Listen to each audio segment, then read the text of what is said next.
Hello, welcome to the Summer League Men's Basketball Preview Show as we get ready for the season to get started on November 7th. And then, Bradley, the Summer League schedule gets going on December 19th. So here we go. Any major shifts that you can see in the power structure of men's basketball here in the Summer League? I'm not sure that we'll see a ton. I think we'll always see, slight reshufflings, but I think the teams that were at the top last year, you're going to see a lot of the same names up there again.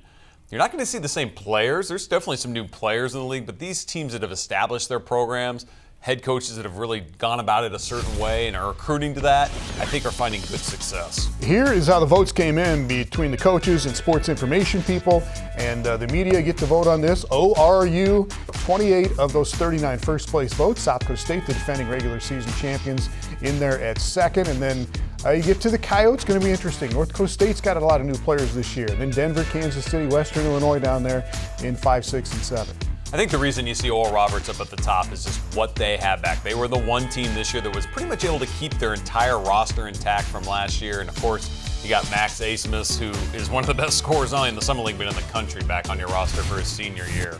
All right, we will get to ORU, but we will start with North Dakota. Picked 10th in the league. They were 2-16 in the Summer League last season. That's one of the reasons why they are picked there, but still dealing with more roster turnover than most, it seems. Yeah, and that was not something they were really anticipating happening. They had a pretty young team last year that could have had a lot of experience back. Unfortunately, it didn't work out that way, and welcome to college basketball in this day and age. But I think Paul Sather's got a team that could take some steps this year. They got to get back together and playing solid on that defensive end. I know he wants that to happen. All right, let's hear from head coach Paul Sather. Well, here with North Dakota coach Paul Sather, the Fighting Hawks, different looking group. I know you guys were probably anxious to get back on the floor as soon as last season ended a little bit. Take me through the off season and what you added and what you worked on. Yeah, I think first and foremost, it was the 8 guys returning, getting healthy. Right? We had some surgeries. We had some guys just having to recover. So our spring was a little bit smaller workout group. And in the summer, I'd like to think we tried to be pretty smart with the guys that needed to take some time and heal. And then get our new guys here and get them introduced this summer the best they can. Because, there's going to be some of these new guys that are going to need to come in and help us play right away. So I think this summer was important for them to get their feet wet, to get a feel for being here and getting a feel for their teammates and getting the feel and an idea of the daily expectation for them.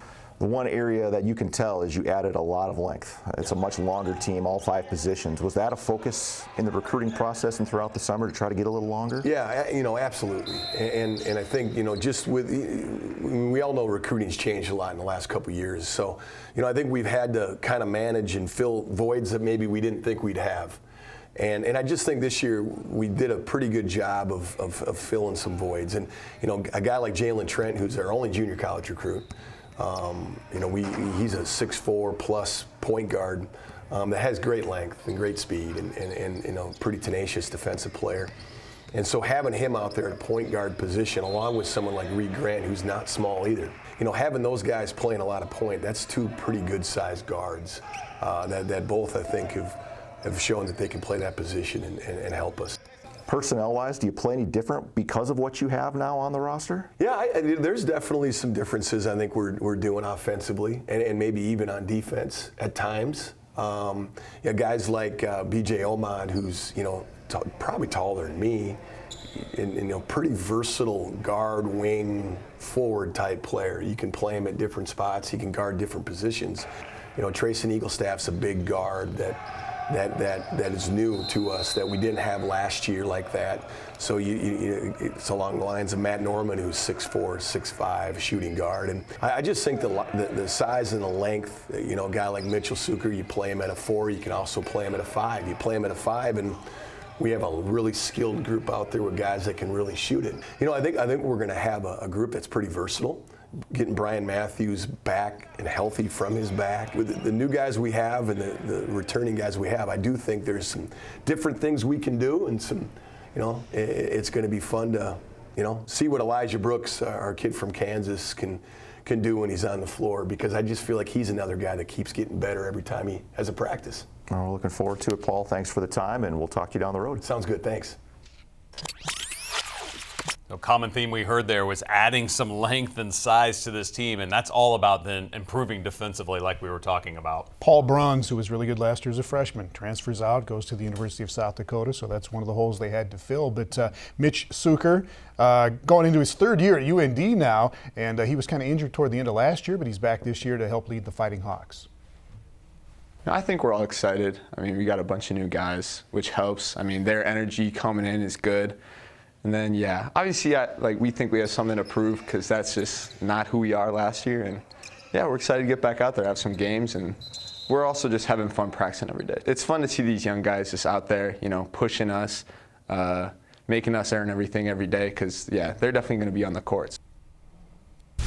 All right, Suker and the Fighting Hawks come in at number 10, looking to improve on 2-16 last year in the Summer League. That gets us to the number 9 team in the preseason poll, Omaha, 4-14 last season, and Darren Hansen, their head coach, gone after 17 seasons there. Well, that's the huge change. I mean, when you have someone that has guided this program for that many years, D2 all the way up through the transition to D1, this is going to be a new look Omaha program in a lot of different ways. All right, here is the new head coach, Chris Crutchfield, with Keenan Dixon from the Summit League.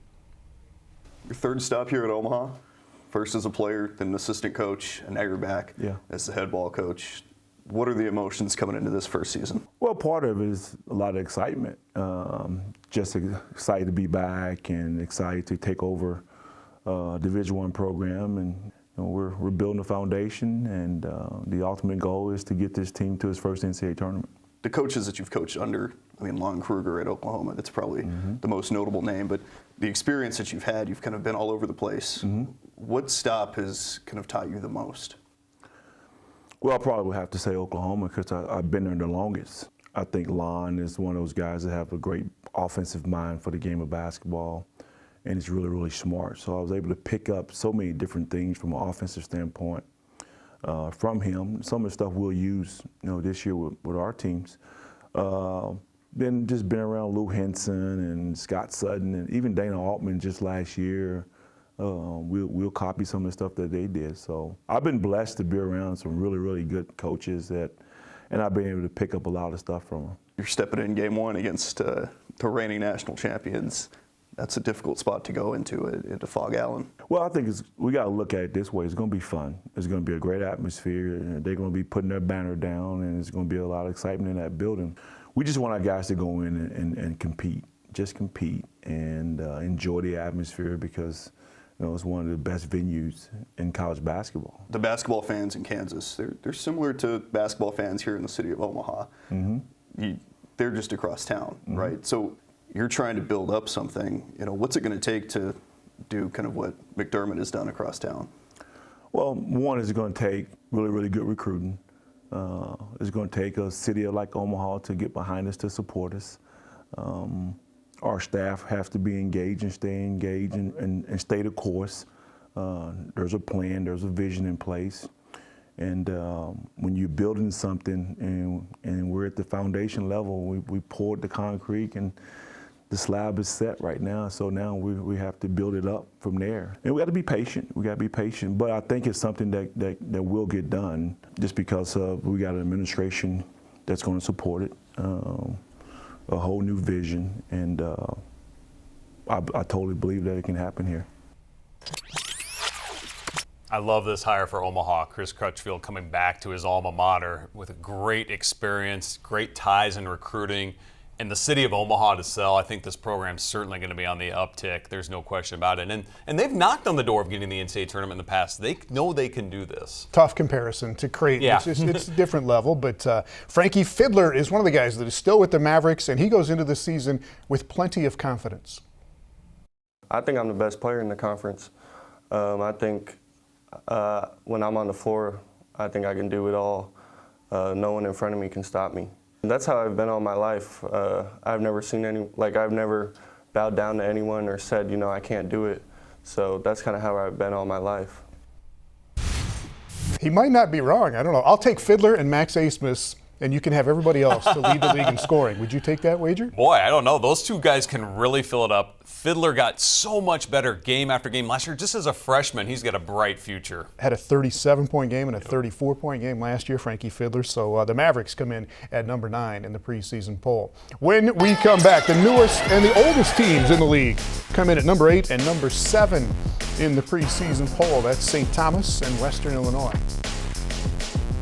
The Summit League Coaches Show on Midco Sports is presented by Vance Thompson Vision, Grand Falls Casino and Golf Resort, and Billion Automotive.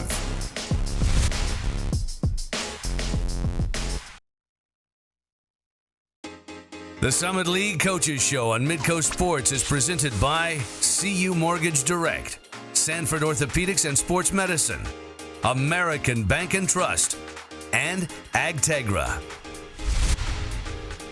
Welcome back to the Summer League Men's Basketball Preview Show, and we are counting down the teams in order of the preseason poll, which was voted on by the head coaches and the sports information people and the media. And that gets us to number 8, and that is St. Thomas. Bradley made the move from Division III to Division I last year, went 4-14 in their first year in the Summit League. And I think they have to consider that a pretty successful season. They basically were competing with a very good Division III roster, but that's difficult at the D1 level. This roster is going to look a lot different this year. Their recruiting class they brought in is very good, and they're ready to start making some jumps here. All right, here's David Brown with St. Thomas head coach Johnny Tower. Joined now by St. Thomas men's basketball coach Johnny Tower, and you are through your first season of Division I basketball. What was the overall experience like? Well, to say once in a lifetime sounds cliche, but I think it was, right? No school has ever made that jump D3 to D1 all at one time, and it was a year of firsts, some really incredible times, lots of learning. But I think more than anything, I was proud of how not just our team, but our whole athletic department and institution embraced this journey, right? It was different than what we were accustomed to in Division III in a lot of ways.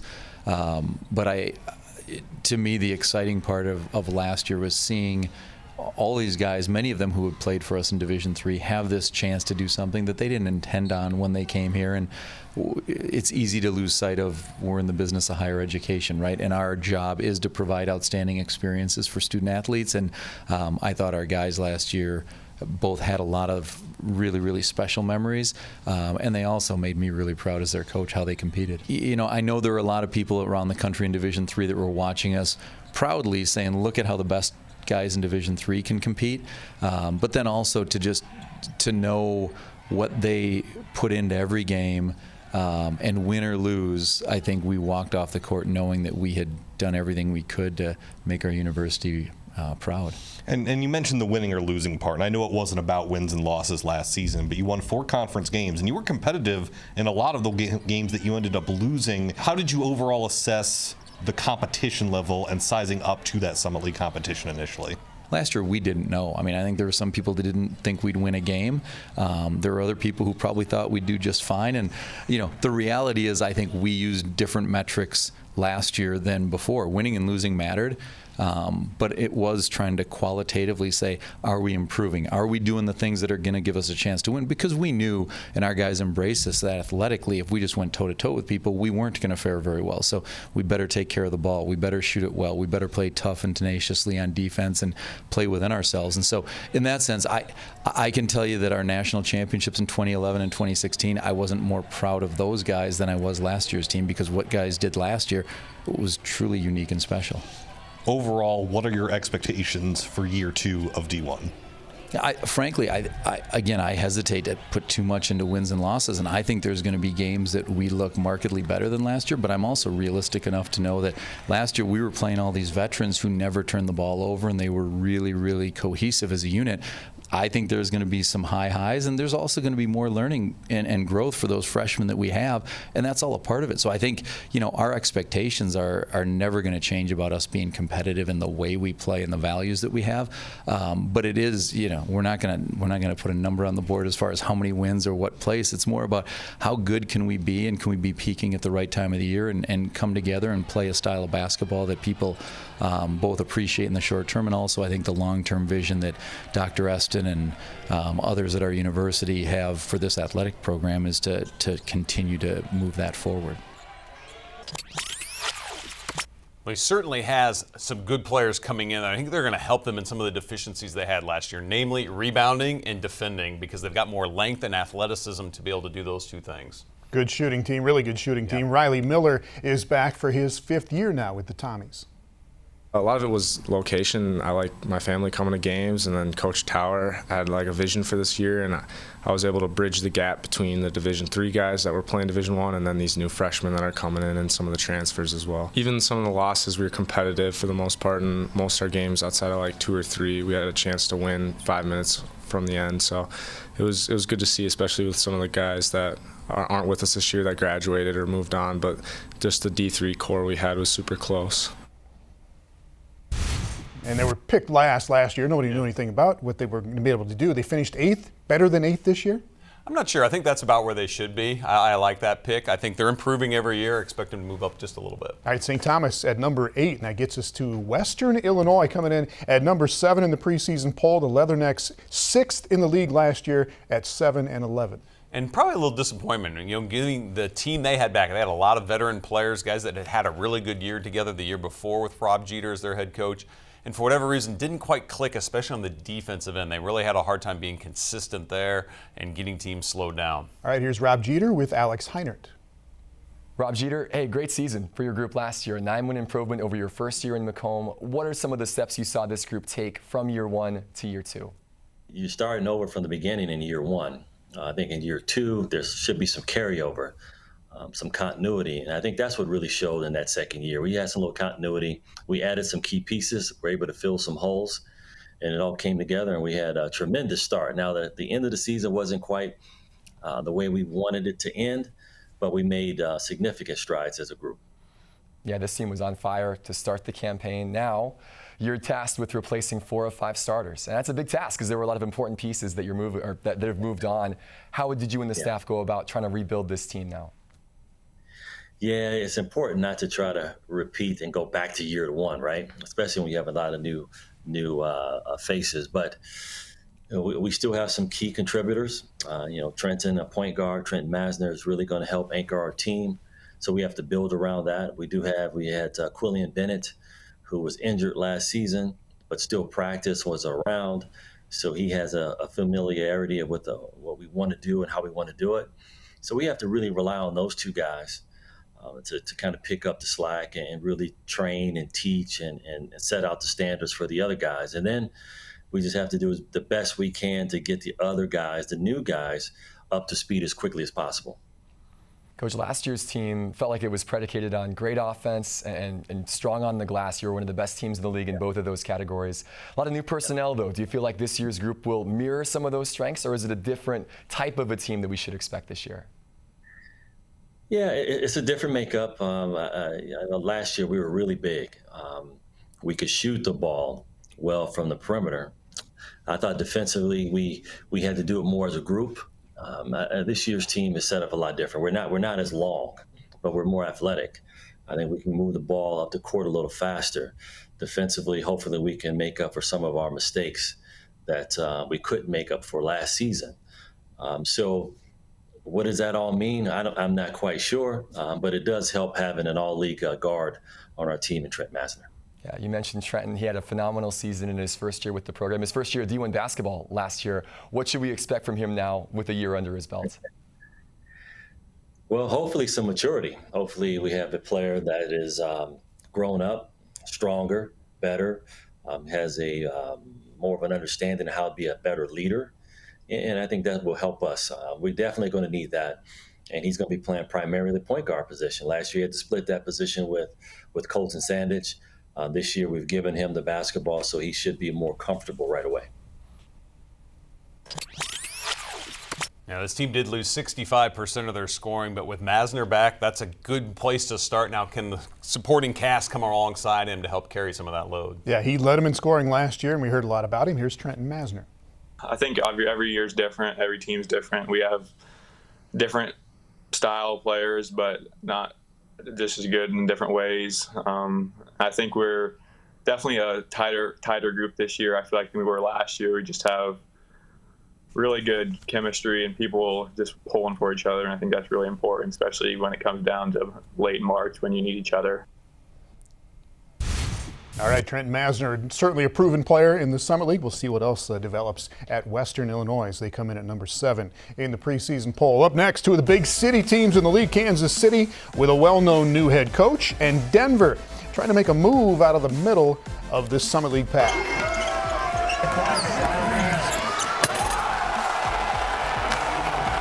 Presented by Avera Orthopedics, Pioneer, Dakota Iron, and Reliabank.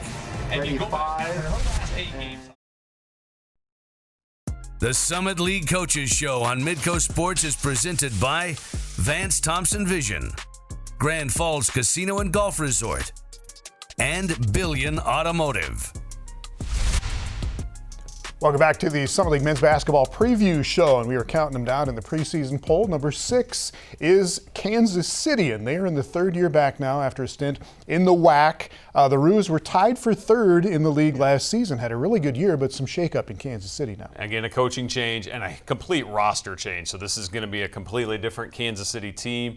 But I think there's a lot of enthusiasm around the program. I'm anxious to see how that continues to build. Marvin Menzies had success as a coach at New Mexico State, then he was at UNLV, and last coached at Grand Canyon, and now at Kansas City. That's the big question. Why Kansas City? Why now? Welcome, by the way, to the Summit League. But pleasure to be here. Absolutely. Why KC at this time? You know, it checked a lot of boxes for me for where I'm at in this stage of my life, my career. I wanted to go somewhere where I could make a difference, be impactful. I actually wanted some challenges to see if the advice and the consulting that I do with guys is really as good as I think it is. So we've got a blueprint that we've seen before and done before, and I feel like this is a perfect fit for that same strategy. You bring in a lot of new players, but with Anderson Kopp and some of these guys that are coming back, right, they might feel they have a little extra to prove. There's kind of a weird dynamic, isn't there, every year when you have to kind of meld the guys that are there with the new guys? There is if you don't get in front of it. Yeah. I recruited those guys to stay. Yeah. I recruited the other guys to come. I recruited all of them. So there's no more us and them. Now, experience, I expect more from you. And I'm going to hold you more accountable to holding your teammates accountable, right? So that's where there's a transition period for those guys to get comfortable receiving information, you know, make sure that we're delivering the message of constructive criticism the right way. Mm-hmm. So there's still an educational process to get those guys to all be one, but I think that's where it comes back down to recruiting the right ingredients, the right players, you know. If you have good ingredients from the beginning, just don't mess up the recipe and the final product's gonna be pretty good, right? Well, that's what we have. We got great ingredients, and now we're starting to put the recipe together. When you're putting a roster together, the first thing you want is talent. And so you're looking at the most athletic, the most efficient shooters, defenders, what have you, that you feel like your team needs in your style of play. But then you got to really do a deep dive, an FBI type background investigation to find out, are these going to be kids that are going to have full buy-in? You know, how are their parents? You know, what were they taught growing up? What was their environment? Did they learn from their environment? You know, we've had some guys that came up in rough surroundings, but have a new mentality of how to approach things in life. So, you know, you start with the talent, then you dive into the character, and then you coach them up, man. Hopefully you get a bunch of wins. All right, and March is the big deal. I mean, that's the thing in Kansas City, never an NCAA tournament. That's the goal, right? Well, one of the reasons, when you asked me earlier about one of the reasons Kansas City was, I wanted a place that hadn't experienced yet, that didn't have the tradition or the history of winning conference or being, you know, an NCAA name called at the selection Sunday. Right. You know, that will light this town on fire. He mentioned the blueprint that worked for him. I think specifically at New Mexico State, when you look at his teams, they were very athletic, very pressure defensive oriented. I expect him to coach this Kansas City team in that manner. Full court defense in your face. They have 11 freshmen. I think he mentioned that. Akeem Olajuwon's son is on this roster from Houston. He's only 6'4", but he's there. But here is Anderson Kopp. He is one of the 4 guys that are back from last year. He was the Roos' best three-point shooter last season.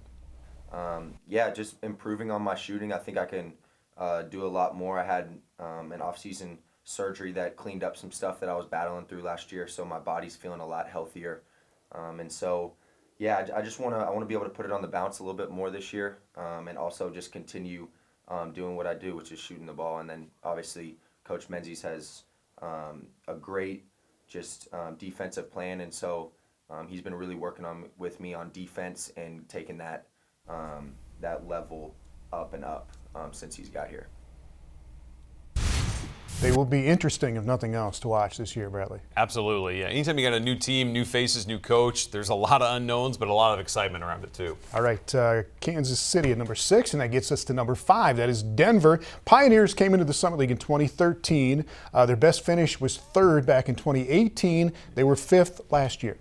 Yeah, I think they really did a nice job solidifying a program under a first-year head coach in Jeff Wolberin, and so kind of trying to establish a brand new identity and what they wanted to be as far as the program and the tempo and the style they wanted to play at.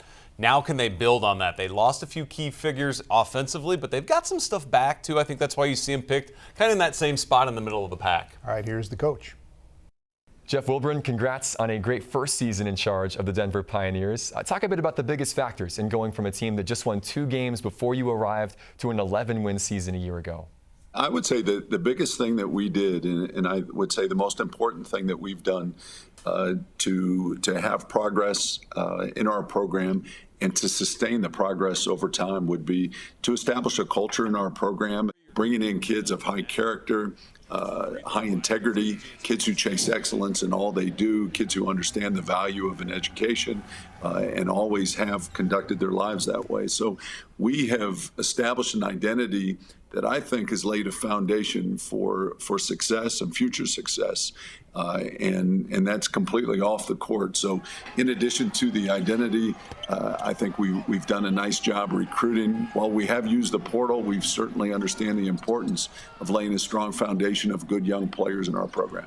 Stylistically, Jeff, you were a pretty balanced team a season ago. What should we expect from this year's Pioneer group in that sense? I think we'll be a little different, Alex. You know, as the season wore on last year, Coben Porter established himself as a prolific three-point shooter, and he did that at a very high percentage. So we started running a lot to him. Tevin Smith established himself as one of the better players in the league, and he was not only good in ball screens and attacking the basket, but in post-ups. So, you know, we adjusted as the year wore on. I think some changes that you'll see from us this year, I think we thought that rebounding was a deficiency for our team last year, and that kept us from running, and it kept us from any kind of full court offense, so we were much more half court oriented a year ago.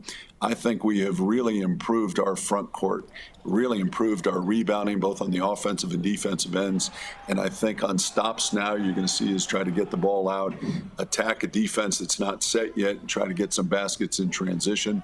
And then I think we've really added length and versatility to our basketball team, and I think where that will show up most will be on the defensive end. I think you'll see a team this year will do a lot more trapping, maybe play a little more multiple defenses than we did a year ago, whether that's trapping the post, trapping off ball screens, mixing in some zones and zone traps. So I think those will be some of the changes that you'll see, Alex. Last season, you were right around that 500 mark in league play. You made it back to the Summit League tournament for the first time in a couple years. How do you improve on that success now this season? Yeah, and that certainly is the goal. I think we took the program to respectability a year ago by finishing in the middle of the pack, and now the goal is to continue to improve and compete in the upper tier of the conference. We've done a nice job recruiting. As you said, we have some continuity with players returning. We feel that we've added in some very, very valuable pieces, and that certainly is the goal here in year 2, is to compete in the upper tier of the conference.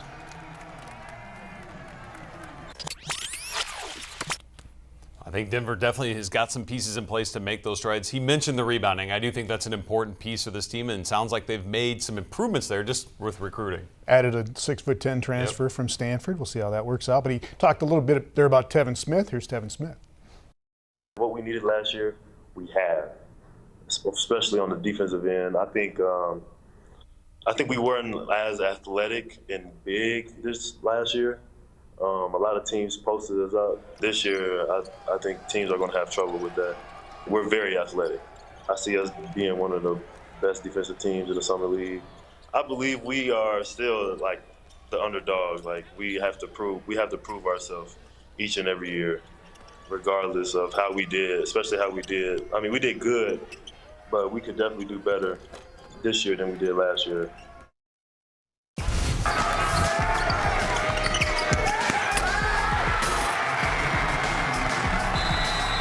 University of South Dakota.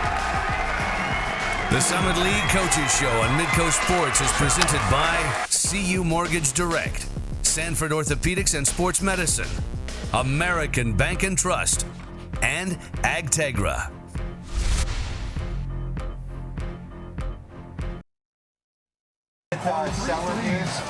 The Summit League Coaches Show on Midco Sports is presented by Avera Orthopedics, Pioneer, Dakota Iron, and Reliabank.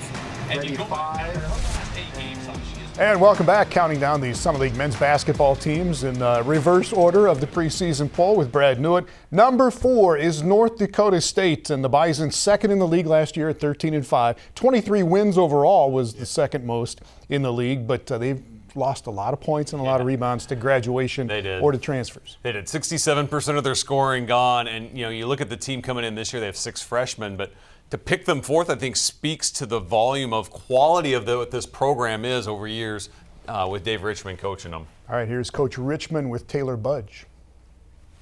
Joined here with Bison men's basketball coach Dave Richmond, coming off a 23-10 season a year ago. For the first time in probably a while, you're dealing with a lot of new guys on your roster. How have you been kind of embracing that this offseason? Honestly, it's been great. I mean, a lot of excitement around there. It's such a fun group. They really like each other. Now, that doesn't take away anything that last group was to me and to this program. Do I think we're going to miss them? Absolutely. Certainly on some game nights. But this group has been really fun to be around, exciting to work with, and some encouraging things along the way with this group. It's hard, obviously, to replace the Rockies, the Tyrees, the Sams.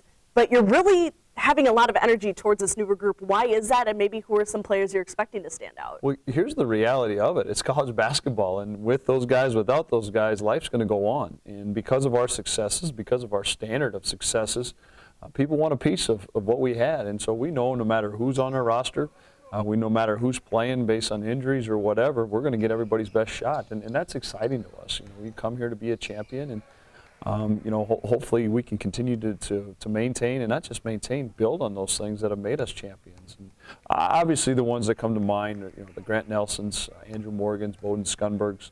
Really excited, once we can get Desmond McKinney healthy. And if anybody's had a great summer, it's been Josh Straight. I think Josh formed such a great role for us both on the court, but maybe even more so off the court as who he is just as a gatherer amongst our group. Don't want to be looking too far ahead, but the big elephant in the room is the fact that you've been in the Summit League tournament title game 4 straight years. A lot of differences to this year's roster, but what is it going to take to maybe make history and end up there again? Same thing. It did the last 4 years, and that's a process. You go back to 4 years ago when we started off 2-7.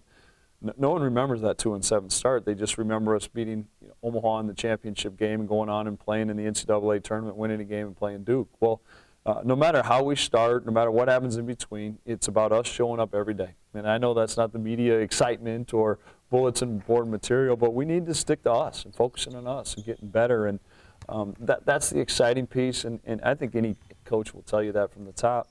Standard of success is built on your standard of acceptance or how you're getting better every day along that journey. And this group really understands this thus far. That's a credit to our captains, Desmond, Bowden, and Grant, those guys in particular, but then everybody else assuming their roles and responsibilities to carry us forward. And when you look at who's winning and what's winning in February and March, it's teams that do 3 things at a high level. They defend the basketball at a high level, they finish possessions, and they value the basketball. We've spent more time probably than ever on cleaning some things up offensively, but what we settled into our practices, our identity is and always will be defensively, and that's where our foundation is laid. And that's what we were really getting after in these first couple weeks of practice. Coach, thank you so much for your time, and best of luck this season. Thank you. And the anchors of this team are their posts. You look at Andrew Morgan, Grant Nelson inside. That's where it starts with NDSU. Yeah, no matter who's out there, Dave's focus never changes with these guys. Here's Grant Nelson talking about moving on without Cruiser and Griesel and those guys. they mainly just showed it every day last year at practice or in games or whatever we did. They just show their leadership, and I feel like me, Bo, and Dez are doing a good job carrying that over. I mean, the freshmen and transfers coming in are very outgoing, which helps, and I feel like us as captains or us returners, us 5, are very open to, hanging out with these newer guys, and when everyone's trying to get to the same spot, trying to win the Summit League championship. So ultimately, I mean, we're just going to do what we've done past years, and we're going to try to win it all.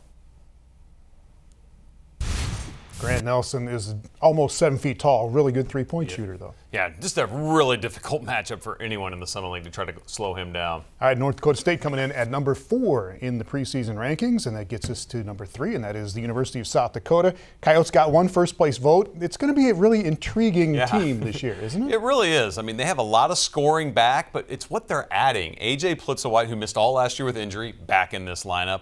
And then adding Paul Bruns, transferring from North Dakota, was the freshman of the year in this conference. They've got a lot of offensive firepower. New head coach, here's Jay Elson with Eric Peterson. Well, USD getting set for year 1 under Eric Peterson. And Eric, not every first-time head coach gets the luxury that you do in that you've got a great core coming back on this team that you've been able to build around in this first few months on the job. I have to imagine that part of it excites you quite a bit. Yeah, it's been exciting that way. You have 5 guys that have been all league at some point in the Summit League, with AJ coming back, and then Paul Bruns transferring from UND. And then you have Mason, Tassos, and Cruz as well. So it's been great that way. Outside of those guys, I think we have a really young team. We have 10 freshmen and sophomores on our team. So it's kind of trying to blend those guys into the guys that really don't know much right now. And we're trying to get those other guys caught up. So I like our team. I like where we're at. We have some good leadership with those upperclassmen that have been through the ringer before. And I like the way the program's going. Well, you mentioned that leadership. And if you're going to bring in that many new young guys, I mean, what an advantage to have them learning from guys who have not only been in college basketball for a while, but guys who have won games in the Summit League at pretty high rate. Yeah, and we've talked a lot about how to coach each other. You know what I mean? It's not just going out there and playing and proving it. We have to coach those younger guys every day. I have to coach them, and then our team has to coach them as well. And honestly, one of the best guys that has done that is Damani Hayes. Yeah. He's just been unbelievable. He's a great leader.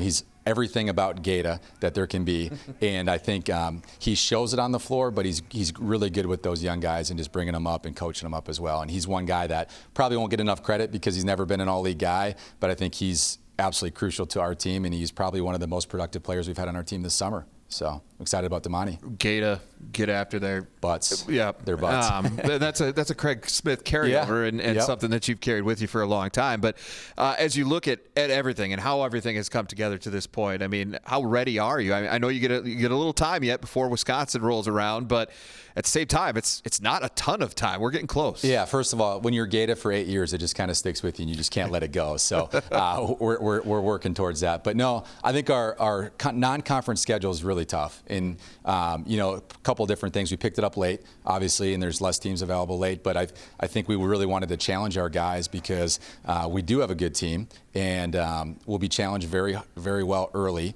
And if we can win some of those games, then I think it'll really, really help us in the conference season playing against some of the better teams in the league. So that was kind of our goal, is to schedule a little bit harder, and we did that.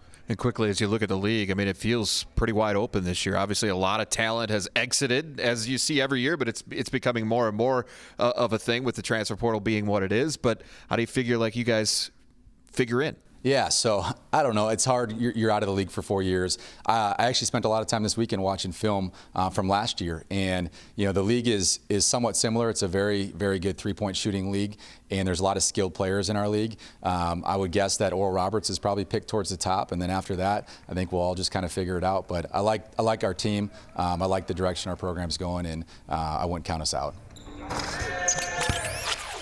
Plenty of talent on the perimeter for this USD team. I think the questions are inside. Can they defend the paint? Can they rebound? If they can, they'll be right near the top. Here's one of those really good guards they have, Cruz Perro-Hunt.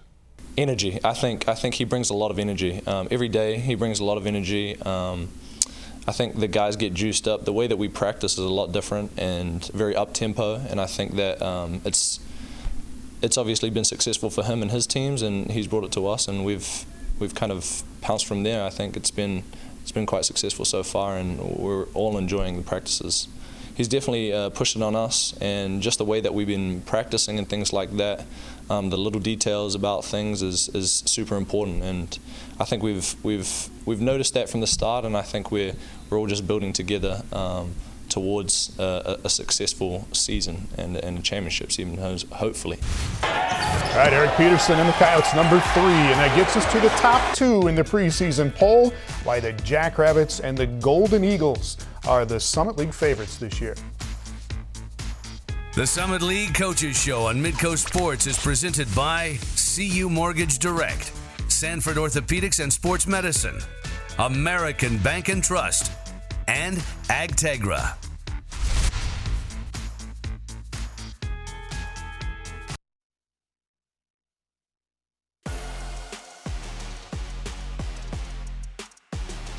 All right, welcome back. Let's get to the top 2 teams in the Summit League men's basketball preseason poll. South Dakota State is number 2. Knew it. The Jacks went 18-0 in the league last year, first team to go unbeaten. And just a record-setting season, not only the wins, but what they did offensively. Second in the country in points scored, second in field goal, and number 1 in three-point shooting. They were just a dynamic offensive team, but no more Doug Wilson, no more Baylor Shireman. This is going to be a different group this year. All right, here's SDSU head coach Eric Henderson. All right, Hendo, just start with a great group coming back. You got Mimsy, you got Mayo, all these guys, they're going to be returning. Alex, that is a really good 6 or 7 guys to start with, right? Well, we talk about it all the time, Tom. Experience is really, really important, and we certainly have that. Yeah. You know, we have 2 6-year guys, you know, Matt Dentlinger and Alex Arians. This will be their 6th year in their program, you know, and this is the 5th year of college basketball for Luke Apple, you know, and Mimsy, his 5th year, yeah. Charlie, his 4th year, and then Zeke, you know, obviously, you know, freshman, you know, not freshman of the year, but all newcomer team last year, very, very talented young man. So the experience is really, really important. They've been terrific in practice, the leadership and just the competitive spirit that they bring every single day, and understand that's what it takes to be successful. You know, we've been fortunate. And you've always said you recruit program guys that fit not just physically and into what you guys are trying to do on the basketball floor, but they got to be good teammates. You believe in that wholly, don't you? Well, I think it's been a big part of our success, our selflessness and our connectivity. And when you celebrate your teammates' successes more than your own, we feel like that has been a big part of why we have been successful. And we also recruit really, really skilled guys, right. Guys that can make shots, dribble, pass, and shoot type of guys. We like guys with size, and that's what this group brings us. You know, we got some great athleticism, ability to make shots, and find how many ways you can impact this team, and that's what we challenge those guys with every single day. And it's a great shooting league. You guys are one of the best shooting teams we have seen, and it's because of that freedom, I think, is it? And that doesn't change at all, right? No, you know, as far as systematically and style, you know, we're going to look very, very similar to how we played last year. We want to continue to give our guys a lot of freedom. The amount of work that they put in is just tremendous, and you want to reward them for that, allow them to have that confidence, and allow them to have that freedom to let it fly. And we have great confidence every time that ball goes up that there's a good chance that it's going to go in, and a lot of times it's because it's a selfless play before that. You know, our guys, you know, share the basketball extremely well. The ball movement in these early practices has been terrific, and we certainly praise it when they do that. They got to get you, don't they? I mean, you can get riled up and get fired up, and it seems like you can get in people's faces, but you're doing it in the right way. They need to know that, right? Do they have to kind of learn that, some of these guys? Well, we always tell them we're going to coach you really, really hard, and the accountability is going to be at a high level, but I can promise you this, we're going to love you even more. And we feel that's really important, you know, to spend time with them off the court, to make sure you're getting to know these guys, so then when you are on the court, you are able to coach them really hard, and you are able to make sure they understand if you don't feel like they're giving an effort that's going to be a championship effort, or they're thinking about the team that we need them to think it that way, that you can let them know that. And it's a two-way street. Well, the returners on this team are going to have a lot of new roles and a lot of new expectations placed on them. I think Luke Apple's one of those guys in the post who had some big games last year. Keep an eye on him. I think he could be their go-to guy scoring. They had Matthew Moores, transfer from Wisconsin. Those 5 oldest guys he talked about, 26 years of playing experience is what they will have. But Alex Arians is one of them. Here's Alex on the Jackrabbit culture right now. And I think a lot of it has to do with the group and obviously the group of guys that we have. We have a lot of selfless guys, a lot of people that care about each other, and I think we can kind of see that on the court. It's always more fun when you're having fun, so kind of just let loose, have each other's back, play with some freedom, and kind of just let it take care of itself. How close a group is it with you and Dent and these guys that have been around for a long time? Oh, we're really close in the locker room. Everyone gets along. We're always, there for each other, always hanging out with each other off the court, so we get along real well. All right, the Jackrabbits picked to finish second this year, and that leaves Oral Roberts, ORU, tied for third in the league last year, but they got the Player of the Year back and some guys to go around it. Absolutely. This is a roster that really stayed intact in the offseason, and in this day and age of college basketball, that's huge, and that's why Oral Roberts is pick number one. But it does start with Max Asmus. You've got a guy with the ball in his hands that can create and score like he can. Over 20 points a game, was fifth in the country scoring again. He's a terrific talent. All right, here's Coach Paul Mills with David Brown. And we are joined by Oral Roberts head men's basketball coach Paul Mills. Paul, when you take a look at last season, and especially compared to 2 years ago, the Sweet 16 run, and then last season, finished third in the conference, your season ends in the conference tournament semifinals. Is there anything that you could tell the difference between the past two seasons that makes up that big difference? How would you, I guess, personally assess last season compared to 2 years ago? Well, I think you have to keep things in perspective. I mean, you realize that Sweet 16s aren't going to happen every year. And what you're trying to do as a program is be in contention every single year. And, I mean, if the bar is always going to be national championship, Final Four, Sweet 16, you're going to set yourself up for a lot of disappointments. And for us, we want to be in contention. We have high expectations. Our players have high expectations. We're trying to do what we've previously done, but that's not an easy road. Obviously, everyone knows about Max, but maybe superlatives aside, what's one thing people don't know about Max? Maybe about Max the person that you would like to share? Yeah, he shows up every day. I mean, it's probably once or twice a week after practice. He is in my office, and he's just, how are you? Everything okay? And there's days where I have to ask myself, like, who's the adult and who's the college student? Because he does such a phenomenal job as a leader, as a person. We have a saying around here of win within, and you can't win externally until you can win internally. He is a winner internally.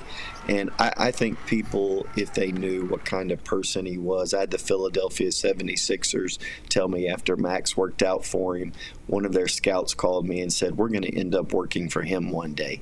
And I just think he's a remarkable kid that brings everybody up. And, again, you want people like that in your program.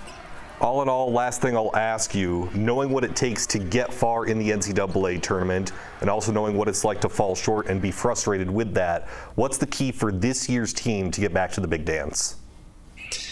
Yeah, one, you can't start to think that far ahead, in my opinion. You have to lock in on today. Like, you've got to be good today. And if you start thinking that far ahead and all of the different things that happen, nobody's going to be able to predict how this stuff plays out simply because there's a number of factors. I just think you have to lock in on today, and you have to do a good job today. And so, for us, let's make sure we're doing today well. And if we don't do today well, let's fix it and do tomorrow well. But we need to be focused on this moment and being good today. And we'll see how this all plays out over the course of the season. Well, this is the team last year I thought had great chemistry on the offensive end. They basically were one of the best teams in the country when it comes to making threes because they pass it so well. I expect the same this year. I think the big question is, can they take a few steps forward defensively? If they do, like their chances of finishing first. All right, let's hear from the preseason Player of the Year, Max Asmus. I mean, just talking with my family, talking with the coaching staff here, just with my agent too, just looking at the risk reward side of it. And at the end of the day, having an opportunity to come back here and get back to that big stage of March Madness and be in that position again to play in front of, hundreds of executives and NBA scouts, and kind of what put me in the position in the first place. I mean, I think we have the talent to do it for sure. I think it's one of our better teams. we just got to have the right approach every day and try to get better. You know, I think that we're going to have a target on our back this year, and so we got to make sure that we go into every game prepared, every practice prepared, and have the right approach because we're going to get the best shot of everybody from top to bottom.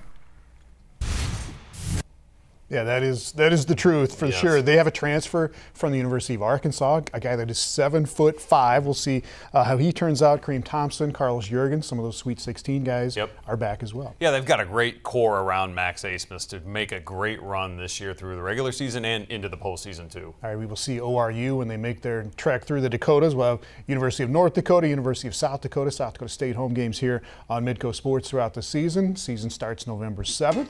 We will see you out there. Thanks for watching on Midco Sports.